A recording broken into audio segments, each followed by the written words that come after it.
The composition of your founding team can make or break your startup. It's not just about having the right people, it's about having the right balance of skills, strengths, and roles. Today we're diving into a framework designed to evaluate and build the ultimate startup team. This is not just a theory, we're actually putting this framework to work, testing it with real founders. Get ready to see where your team stacks up and where you might have gaps. This is Raw Startup. I wanted to do some kind of system that could do a sanity check on the founding team. And I have done that. I did it some time ago. I've never shown it to anybody, which means that Theis has not seen the system before.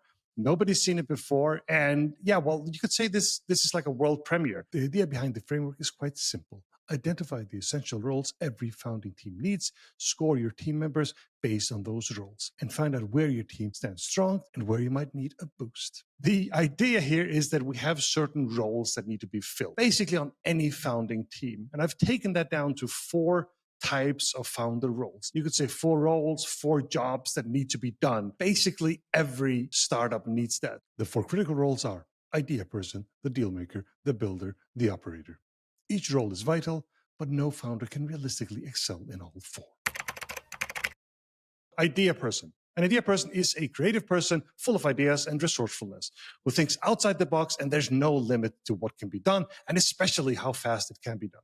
Sometimes seen as the visionary leader, and this really is the stereotype of a crazy founder. The idea person is the visionary, the one who dreams big and pushes the boundaries of what's possible. They're the ones driving innovation and setting the ambitious goals that will define the startup's future. The deal maker. A deal maker can close a deal. This means fundraising, business deals, whatever deals need to be done. The deal maker can sell, be a promoter, create excitement, tell a story, and also be a bit of a hustler. I think you're really strong on a lot of these fronts. Personally, I also think I'm very strong on some of these fronts. The deal maker is the one who makes things happen. They're out there securing funding, forming partnerships, and selling the vision to everyone who wants to listen. Builder. A builder can build whatever we are building or make sure it's being built. This role is often seen as a technical co-founder in a traditional tech startup. Either they build themselves or lead whatever teams is needed to build. The key is really the ability to release, actually get stuff out there. The builder is the product and technical heart of the startup, ensuring that the product or service gets built and delivered. It's not just about creating something, it's about bringing it to the market, making it real. Operator. An operator runs the business, makes sure invoices are sent, bills are being paid, everyone gets their salary on time. A startup is a business. You need someone to run that business or it will fail. The operator keeps the wheels turning. They handle the day-to-day operations, making sure everything runs smoothly so the other founders can focus on their strengths. Since we think that, like on average, every person can sort of have 2 of these roles, we give every co-founder 200 points that they can put on here. So that's the basic idea. If you and I were a perfect composition for this, Theis, you would have 2 roles, give them 100 each. I would have 2 other roles, 100 each. 100 points on everyone. Perfect bloody team. The scoring system is designed to allocate strengths where they naturally lie. No one founder can do it all, so this helps identify who should focus on what and where the team might need additional support. Theis and I, we co-founded Vivino 14 years ago. We've been a very successful founding team, but that doesn't mean there weren't gaps here and there. And let's see how the system sort of, if it aligns with that. We are putting our own founding team to the test, scoring ourselves on each role to see how well-balanced our founding team truly is. So what I've done is a 3-step process just to make it a little bit easier. And we're starting with the first one. It is find the top 2 roles for each co-founder. And we start with number 1, Theis. Let's start with you. What's your number 1 role? My number 1 role, I think, is a builder. Let's stay with you. And again, we'll get to fine-tuning it, but we really wanted to say, what is your number 2? What's your second best here? This is a good question. In my book, it depends a bit on how you define these 4 words, right, Heini? But I'm a bit split between idea and operator. I would put the deal at the bottom, but also if I had like points to assign, I would split some points between idea and operator, right? So yeah, so I'm a bit split. What do you think, Heini? I agree with you. But I think we should go idea. But then we'll split the points later. But I think if we're going to stack rank them, agree, let's put the deal at the bottom. And then 2 and 3 are the hard ones. But I would go for idea. I tend to agree. It depends a bit on how you define that operator. But I definitely also find the idea level very high on the list. Same thing for me. And the easy one is probably the idea, right? Let's start with that.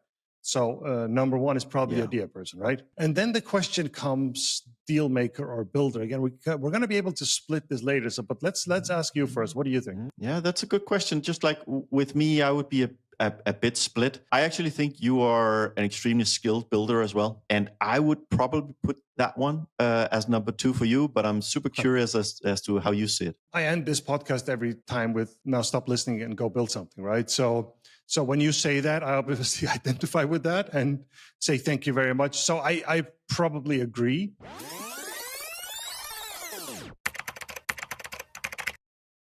The discussion highlights the importance of self-awareness and honest evaluation in building a strong team. Knowing your strengths is just as crucial as acknowledging your weaknesses. We acknowledge that even with careful planning, the real world of startups is messy and unpredictable. The best you can do is prepare, score yourself honestly, and be ready to adapt. Okay, we're here now, and this is looking really interesting because now we're getting to the big reveal here. So idea person, we're at 150. Definitely very high on that. What do you think? I think that's true. I think there's also a general point. If you make the scoring for your own team and you are very, very high on idea, you need to have a really good talks between your founders because there can be a lot of conflict in that. Yeah. If you have 2 people, 3 people that are really, really strong on this idea and charisma and getting out there, making things happen, you can easily step on each other's toes. And you then need to have very clear agreements on what are we building? What are we trying to achieve here? Scoring high in certain areas is great, but it also comes with its own set of challenges. A high score in the idea person role means there's no shortage of creativity, but it also means there might be more ideas that can realistically be executed. Second one, deal maker. And we have a score of 45. I think it's true. Theis. I think none of us is like the natural hustler here that can just push through and just go on that. Look, I'm good at it, but I'm just not all the way up there. So now we get to the builder, and that is our highest score, 155. Not much to say there, other than look, we've in all modesty have built the best product in the category, right? So yeah, we're good at that. The high score in the builder role is a testament to their ability to execute and deliver. But even there, we recognize that being strong in one area can sometimes lead to challenges in others. The last one, operator. And we score a 50, so we're only halfway there. Theis at a 30 and me at a 20. I think this is reasonably accurate, right? I would say with the operator, I'm not saying it's okay to score low. The worst thing you can have is like very, very low score on that. Like if you combined have a 10 or something, then you need to be really careful. With a score of 50, you can say, look, we're not great at this, but we'll get shit done, right? So I would just be very, very careful with a very low score. A lower score in the operator role is a signal that they need to be cautious. While we can manage the basics, this might be an area where we need additional support. Recognizing where you're weak isn't just about identifying problems, it's about finding solutions. Whether that means hiring someone who excels where you don't, or partnering with someone who complements your skills. Balance is the key. Yeah, plus in these early stages, you want actually pushback on all 4 areas. Like you want to be able to have a really good discussion and constructive debate around like, are we building the right things? Is this the right idea? Do we have the right vision? Or is this approach to building the product the right one? Or do we need to stop now and go for this and so on? Like you need these discussions. Healthy debate within the founding team ensures that no single perspective dominates, leading to a better decision-making and more resilient startup. The composition of your founding team isn't something to take lightly. As me and Theis have shown, it's about more than just filling roles. It's about finding the right balance, ensuring that each team member complements the others, and constantly reassessing and adapting as the startup evolves. Whether you're just starting out or looking to strengthen your existing team, this framework offers a clear path to understanding where your strengths lie and where you might need to bring in help. Now you know what to do. Stop watching, go build something.